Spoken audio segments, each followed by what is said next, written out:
if you watch, most painters don't do this right. Like they roll their walls with way too little paint. They'll dip it, they'll roll it, and they'll try and cover the whole wall for whether it's for video purposes or whatever. But they don't have as good as coverage as it should be. They don't apply as much paint as they should. They should not be going that far, whether it's with a 9-inch roller or an 18-inch roller. You should not be covering that much ground, even if it's with the best roller possible, which, I use a good roller. They're dry rolling. They're going up one way, another way, down another way. You should always stop top to bottom or bottom to top, whatever. You should always end everything the same direction so the texture and everything's equal and precise and the quality is right. You don't have any flashing. The texture is laying this way in one direction and another direction another way, and it won't look right. And you'll see that. So, as you see right now in the video, I'm prepping the walls, sanding them down, making sure they're ready, smooth like butter. Not smooth like butter, smooth like glass.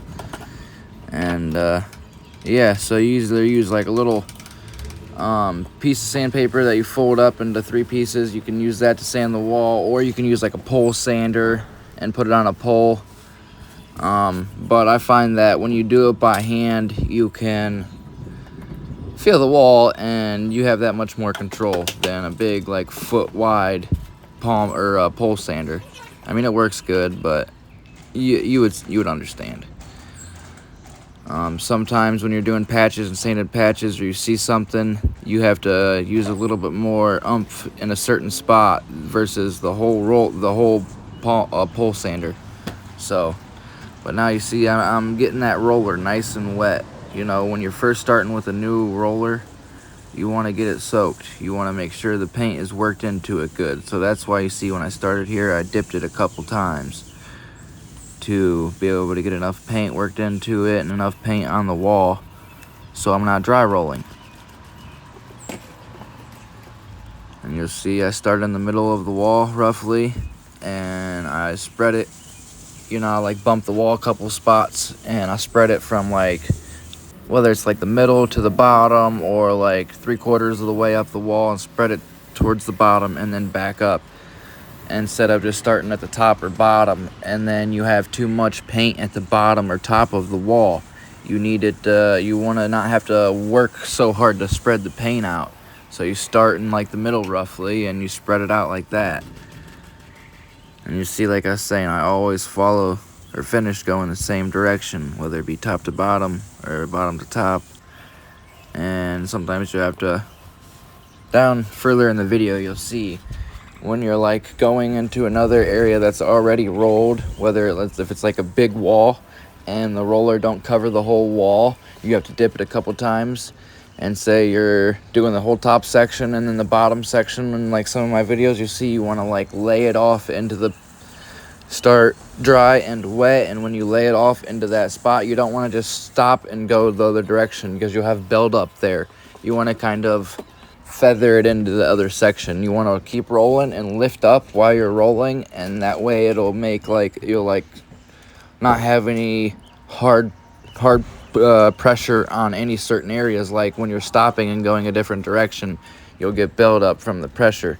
If you just roll upwards and you pick up the roller while you're rolling up, once you get into the section of paint that's already painted, you'll just lay off or you'll lift up the roller and you won't have any heavy marks. It's like kind of like feathering it out. You'll see.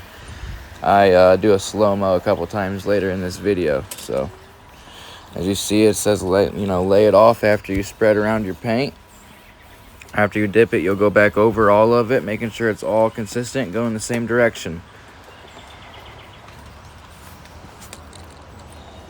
And you guys feel free, if you have any questions, or need any help with anything, I can try and help as good as I can. Whatever knowledge I have, I'll share that with you. Also, guys, don't forget we have our first giveaway. It's a $250 Visa.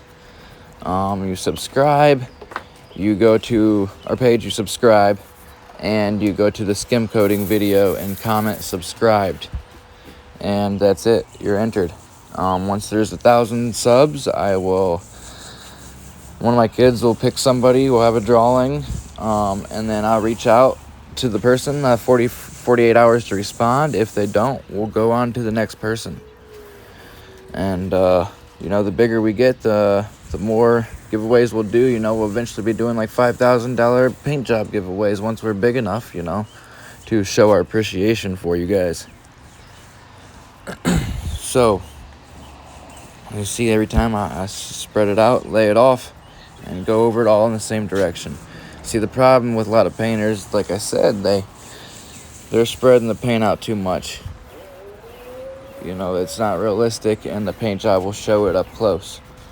A lot of times, if you're using top-of-the-line paint and it says it'll guarantee you to cover in one coat, this is going to be your best possibility and best way to achieve that one coat coverage, is by making sure you have enough paint on the wall. You don't spread it out too thin, but you also don't put it on too heavy. There's a fine line in between both. So if you do it like I do, and with the practice, you'll get better and better, and you will have the best chance at achieving the one coat cover. Don't get me wrong, we still do the 2 coats. I'm just saying, if someone's doing like another coat over top of the same color, or it's only in the budget for them, they're doing it at home and they're using a good expensive paint that they have, and they're trying to get away with 1 coat, this is going to be the best possibility to do that. Anytime you're going up on like the edge of a wall, you'll see here, sometimes you look at it and you'll take your finger and run over the side of it, because the side of it sometimes you have a little buildup from the roller rolling on the side. Even if you don't push hard and just let the roller roll on it, sometimes you have a little too much buildup, and if you do, you just run your finger over it if that side's not painted yet.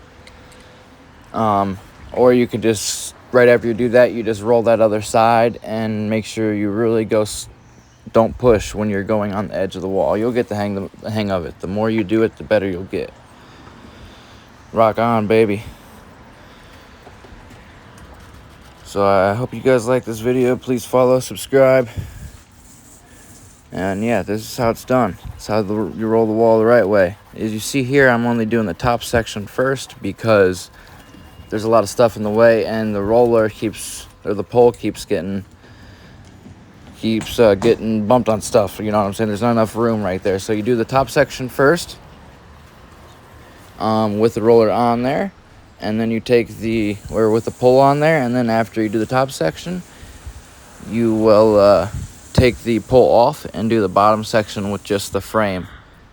And as you see, look at that slow-mo. That's how I was saying, like, if you're gonna feather into a section that's already painted, you don't want to stop in the middle of the wall once you reach that already painted section, because then you'll have buildups and you'll see a different texture, because the top, you went one direction on the top, and the bottom direction you're going another way, so it's just gonna look different. So you want to finish and be consistent all the way through your wall. So like I said, when you're going, you want to reach that top section, you want to roll up into it, and then once you reach that section, you want to pull the roller up and continue rolling up, and once you lift the roller up, you can pull away. You can see, I think there's another slow-mo that I got, and you can see it again. And you see right here when I go to lay this off in a second. I go back over it, and I lift it up off the top of the wall. It's sped up there, so it's kind of hard to tell, but